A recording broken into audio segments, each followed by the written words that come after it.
Hello everyone, how are you today? Welcome back to my class Patsarya Chemistry Classes Gwalior for G, NEET and Board Exam. Today we are going to discuss on lecture number 4 of P block element. In this lecture we will discuss about physical properties of nitrogen family or group 15.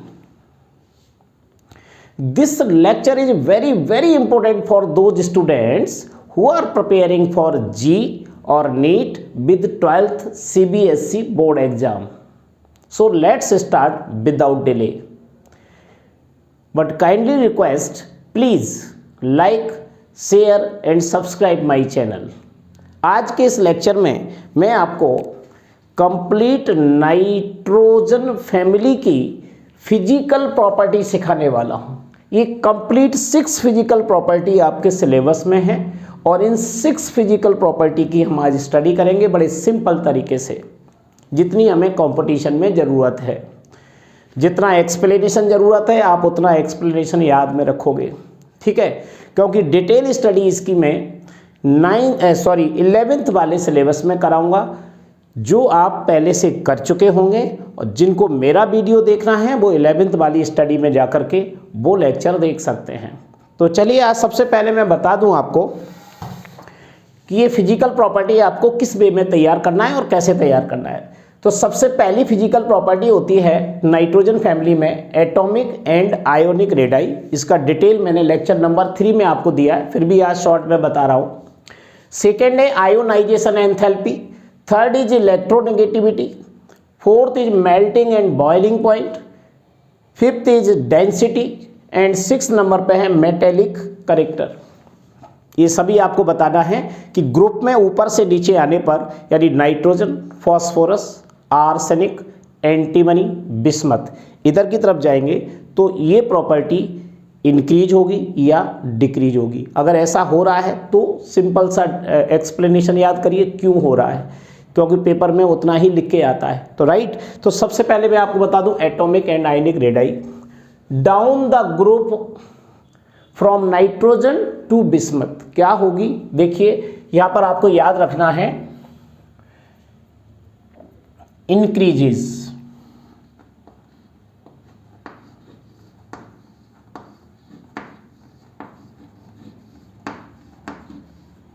Increases को आप इस तरीके का arrow का use करेंगे। अगर atomic ionic radii down the group जाते हैं तो ये इंक्रीज होती है। क्यों इंक्रीज होती है? 2 बातें याद रखिए एक्सप्लेनेशन नंबर 1 में। पहली बात, नंबर 1 इफेक्टिव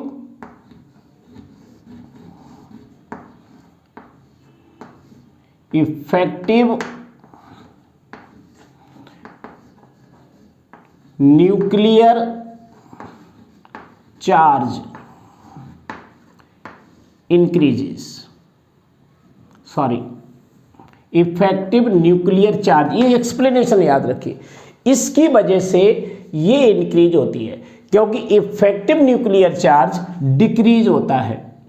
इसको एरो नीचे की तरफ लगाना है, बस इतना याद रखिए। अगर किसी ग्रुप में, सभी ग्रुप में लगभग सेम होती है, लेकिन एक्सेप्शनल केस होने की वजह से हमें अलग अलग ग्रुप की स्टडी करना होती है, तो हम केवल इस समय नाइट्रोजन फैमिली की बात कर रहे हैं। तो जब अलग अलग फैमिली पढ़ेंगे तो आपकी स्टडी वहीं पर आपको याद रखना है। यहाँ पर आपको याद रखना है कि डाउन द ग्रुप एटॉमिक और आयनिक रेडाई क्या होती है? इंक्रीज होती है। क्यों होती है? क्योंकि इफेक्टिव न्यूक्लियर चार्ज यहाँ पर डिक्रीज होता है, तो फोर्स ऑफ अट्रैक्शन यहाँ न्यूक्लियस और आउटर मोस्ट इलेक्ट्रॉन के बीच काम हो जाता है। सिंपल सी बात है। तो इफेक्टिव न्यूक्लियर चार्ज कैसा हो रहा है? डिक्रीज हो रहा है। एक एक्सप्लेनेशन और याद रखिए, दूसरा वाला, नंबर 2 शील्डिंग इफेक्ट।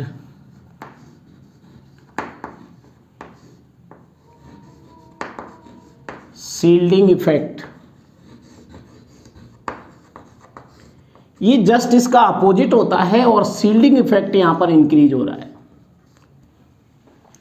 ये मैं शील्डिंग इफेक्ट और इफेक्टिव न्यूक्लियर चार्ज को दोनों को आपको लेक्चर नंबर 3 में समझा चुका हूँ बहुत डिटेल, इसलिए यहाँ पर मैं आपका समय बिल्कुल ख़राब नहीं करूँगा क्योंकि पूरा लेक्चर इसी के ऊपर है, तो आप उसको देख लीजिएगा।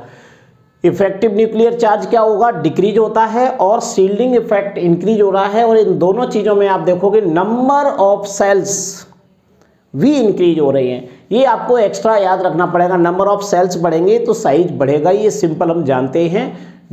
तो ये दो आपको एक्सप्लेनेशन याद रखिए बस। कंपटीशन में हमें पेपर में जब लिख के आता है तो ये चीज़ लिख के आती है रीजन क्या होगा, ये या ए। अब इसका एक्सप्लेनेशन आपको डिटेल में हर वीडियोज में आपको बताता ही जा रहा हूँ।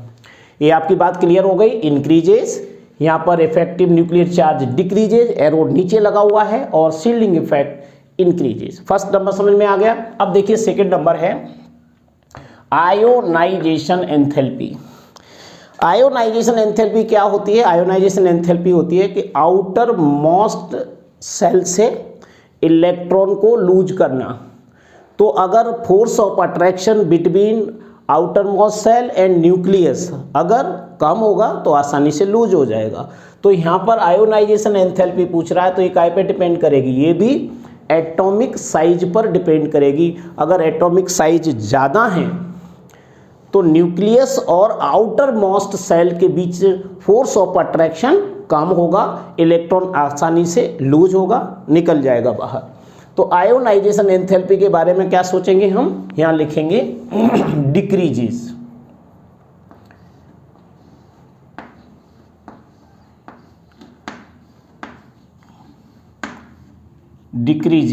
डिक्रीजेज को कैसे दिखाएंगे हम? एरो नीचे की तरफ। यानी आयोनाइजेशन एंथैल्पी नाइट्रोजन से बिस्मथ की ओर कम होती जाती है। और इसका रीजन क्या है यहाँ पर देखिए। एक्सप्लेनेशन 1 में आपको पहली चीज याद रखना है, यहाँ भी आपको लिखना है। सबसे पहली चीज atomic size, due to atomic size, atomic size क्या होगा? इंक्रीजेस। अगर एटॉमिक साइज इंक्रीज हो रहा है तो फोर्स ऑफ अट्रैक्शन कम होगा, राइट? सिंपल तरीके से आप इसे याद रख सकते हैं। एटॉमिक साइज इंक्रीज होगा ऊपर से नीचे की यार, तो फोर्स ऑफ अट्रैक्शन न्यूक्लियस और आउटर मोस्ट सेल के बीच कम होगा, तो इसका आयोनाइजेशन एंथैल्पी भी कम होती जाएगी ग्रेजुअली। दूसरा रीजन एक और याद रख सकते हो, एटॉमिक साइज अगर इंक्रीज हो रहा है, फोर्स ऑफ अट्रैक्शन कम हो रहा है, तो दूसरा आप याद रख सकते हैं न्यूक्लियर चार्ज, जिसे कहते हैं इफेक्टिव न्यूक्लियर चार्ज। सिंपल लिख दो nuclear charge. Nuclear charge,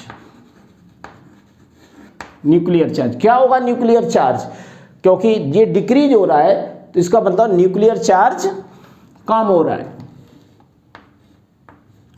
effective nuclear charge कम होगा तो आयोनाइजेशन एनर्जी या आयोनाइजेशन एंथैल्पी भी रिड्यूस होगी, कम होगी, डिक्रीज होगी। ये आपको याद है। Atomic size increases, nuclear charge decreases, तो क्या होगा? Ionisation enthalpy decreases. सिंपल। तो आपको कुछ भी दिमाग में ना आए तो दो चीजें तो आप याद रख सकते हो, एक तो एटॉमिक साइज, दूसरा इफेक्टिव न्यूक्लियर चार्ज। इन दोनों से आप फोर्स ऑफ अट्रैक्शन आसानी से पता लगा सकते हो, राइट ना? चलिए नेक्स्ट, इलेक्ट्रोनेगेटिविटी। ये भी बड़ा सिंपल सा पॉइंट है। ये लगभग आयोनाइजेशन एंथैल्पी जैसा ही है। जैसे जैसे हम ऊपर से नीचे की तरफ आते हैं, nitrogen to bismuth, size increase होता है, फोर्स ऑफ अट्रैक्शन कम होता है, तो आउटर मोस्ट इलेक्ट्रॉन को हम आसानी से अट्रैक्ट नहीं कर पाते हैं, यानी नाइट्रोजन टू बिस्मथ। तो इलेक्ट्रोनेगेटिविटी क्या होगी? डिक्रीज होगी। तो यहां पर लिखेंगे decreases.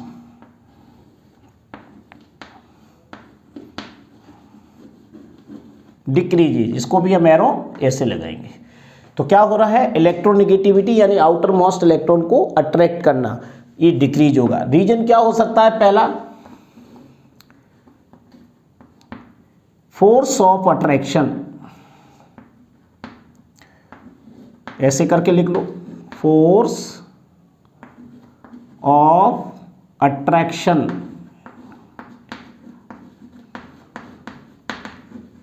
Force of attraction, force of attraction ऊपर से नीचे आने पर क्या हो रहा है, डिक्रीज हो रहा है।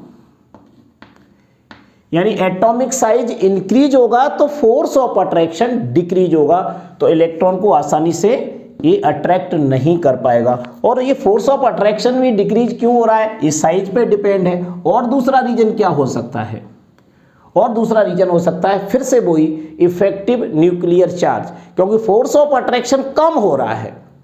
इसका रीजन क्या है कि यहाँ पर न्यूक्लियर चार्ज जो है बहुत कम है, यानी इफेक्टिव न्यूक्लियर चार्ज कम होगा तो फोर्स ऑफ अट्रैक्शन भी कम होगा। फोर्स ऑफ अट्रैक्शन कम होगा तो इलेक्ट्रोनेगेटिविटी भी कम होगी। तो दूसरा रीजन क्या होगा यहाँ पर, same effective nuclear charge, Z effective बोलते हैं इसे, Z effective, Z effective, Z E double F, इसका मतलब भी इफेक्टिव न्यूक्लियर चार्ज, कई जगह न्यूक्लियर चार्ज लिख देते हैं, एक ही चीज है। तो यहां पर इफेक्टिव न्यूक्लियर चार्ज यानी सेकेंड नंबर का देखिए, ये हमेशा नीचे की तरफ क्या होता है, डिक्रीज होता है। ये चीज आपको बड़े सिंपल तरीके से याद रखना है, बहुत कठिन नहीं है जैसे आपको सोचने में बहुत दिक्कत आए। एटॉमिक साइज याद रखिए, दोबारा से सुना देता हूं, अगर एटॉमिक साइज इंक्रीज होगा तो फोर्स ऑफ अट्रैक्शन कम होगा। जब फोर्स ऑफ अट्रैक्शन कम होगा तो आयोनाइजेशन एंथैल्पी कम होगी, इलेक्ट्रोनेगेटिविटी कम होगी, राइट। इस टाइप से आपको याद रखना है। तो दोनों रीजन समझ में आ गए। फोर्स ऑफ अट्रैक्शन काय पर डिपेंड है, एटॉमिक साइज पर। एटॉमिक साइज इंक्रीज होता है तो फोर्स ऑफ अट्रैक्शन क्या होगा, कम होगा। जेड इफेक्टिव अगर ज़्यादा है तो इलेक्ट्रोनेगेटिविटी क्या होगी, ज़्यादा होगी। जेड इफेक्टिव कम होगा तो इलेक्ट्रोनेगेटिविटी कम होगी। नेक्स्ट है मेल्टिंग एंड बॉइलिंग पॉइंट। ये थोड़ा सा एक्सेप्शनल है, इसको आपको याद रखना पड़ेगा। रीजन भी बताऊंगा, थोड़ा सा ज़्यादा डिटेल इसमें नहीं ले जाना है, बस आपको याद रखना पड़ेगा। ये कैसे याद रखना है ये ध्यान रखो। ये मेल्टिंग एंड बॉइलिंग पॉइंट काय पे डिपेंड करते हैं, ये साइज पे डिपेंड करते हैं। ऊपर से नीचे आने पर साइज इंक्रीज हो रहा है, तो साइज इंक्रीज हो रहा है तो यहाँ पर एक चीज़ और आपको देखने को मिलेगी, melting point, density and metallic character लगभग एक से ही हैं, लेकिन यहाँ पर कुछ एक्सेप्शनल केस है। तो यहाँ पर देख लीजिए, मेल्टिंग पॉइंट और बॉइलिंग पॉइंट दोनों थोड़े से अलग अलग हैं। यहाँ पर बता रहा हूँ, दोनों में लिख देते हैं melting point and boiling point. दोनों ही अगर बस ग्रेजुअली इंक्रीज और डिक्रीज नहीं होते हैं, थोड़ा सा डिफरेंस है, लेकिन अगर इनको सिंपली लिखा जाएगा तो आपको लिखना पड़ेगा इंक्रीजेस, इंक्रीजेस। मेल्टिंग पॉइंट भी इंक्रीज होते हैं और बॉइलिंग पॉइंट भी इंक्रीज होते हैं।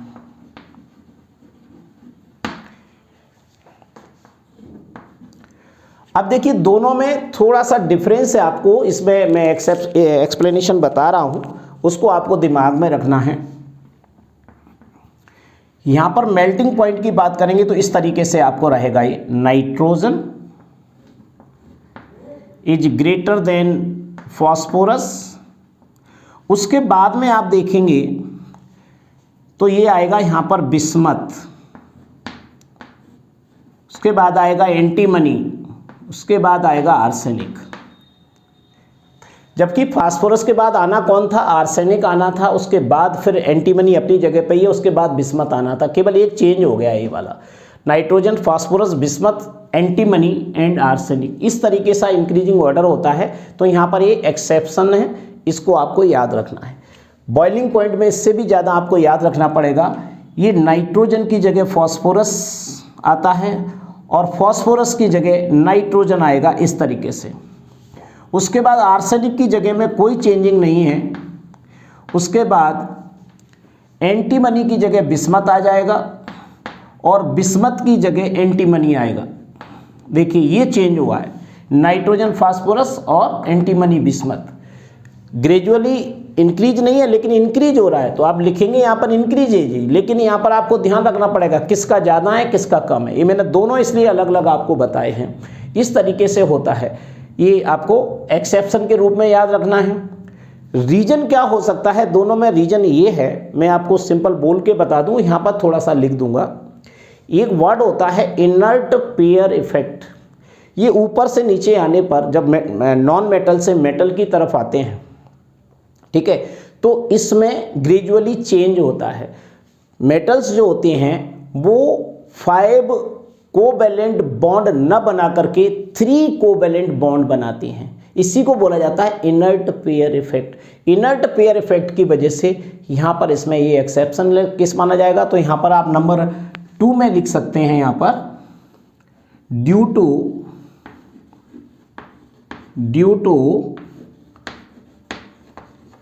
Inert pair effect. Inert pair effect की वजह से ऐसा होता है। और यहां पर मैंने आपको जिस एक्सप्लेनेशन में ही बता दिया कि आपको ये याद रखना है, इस तरीके से इंक्रीजिंग ऑर्डर होता है। ये अगर याद होता है तो कंपटीशन के लिए मोस्ट इंपोर्टेंट माना जाएगा। ये आपको याद करके जाना पड़ेगा क्योंकि एक्सेप्शनल केस बहुत पूछे जाते हैं। Due to inert pair effect ये याद रख लीजिए। रीजन पूछे तो आप इसको दे सकते हैं। इसका डिटेल तो मैं बता ही रहा हूँ, 11th वाले पार्ट में ही आपको मिलेगा। अलग अलग पॉइंट्स को मैंने अलग अलग एक्सप्लेन किया है, उसको आपको देखना है। चलिए आगे चलते हैं। डेंसिटी और मेटेलिक कैरेक्टर लगभग एक ही रीजन है। ऊपर से नीचे आने पर नंबर ये याद रखिए कि मेटेलिक कैरेक्टर जब भी बढ़ेगा जब आयोनाइजेशन एंथैल्पी बहुत कम होगी। मेटल्स की आयोनाइजेशन एंथैल्पी कम होती है तो ऊपर से नीचे आने पर एटॉमिक साइज इंक्रीज होता है तो आयोनाइजेशन एंथैल्पी कम होती है, तो मेटालिक कैरेक्टर भी बढ़ेगा और डेंसिटी भी इंक्रीज होगी। बस ये 2 रीजन है, इसमें कोई भी चेंज नहीं है, कोई एक्सेप्शनल नहीं है, ग्रेजुअली चेंज हो रहा है। तो यहां पर लिखोगे density increases, density increases, metallic character increases. सीधा नाइट्रोजन टू बिस्मथ, यहाँ भी नाइट्रोजन टू बिस्मथ। यहाँ पर देखिए ग्रेजुअली चेंज नहीं है, इसलिए मैंने अलग से बताया है। रीजन लिख सकते हो, रीजन नंबर 1 वो is simple, due to atomic size, due to atomic size increases. दूसरा reason ionization enthalpy, ionisation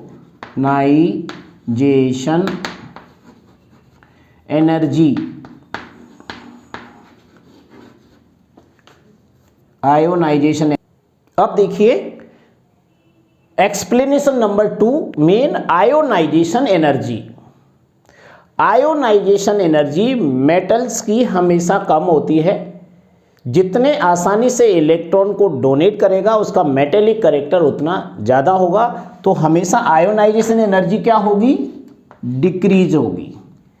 same density में भी और मेटेलिक कैरेक्टर में भी आयोनाइजेशन एनर्जी क्या होती है? मेटल्स की कम होती है। आयोनाइजेशन एनर्जी कम होगी तो मेटेलिक कैरेक्टर ज़्यादा होगा, डेंसिटी भी इनकी ज़्यादा होगी। तो चलिए ये हुआ आपका कंप्लीट एक्सप्लेनेशन। वीडियो आपको कैसा लगा मुझे कमेंट बॉक्स में जरूर बताइएगा। So thank you very much. Next video will be continue.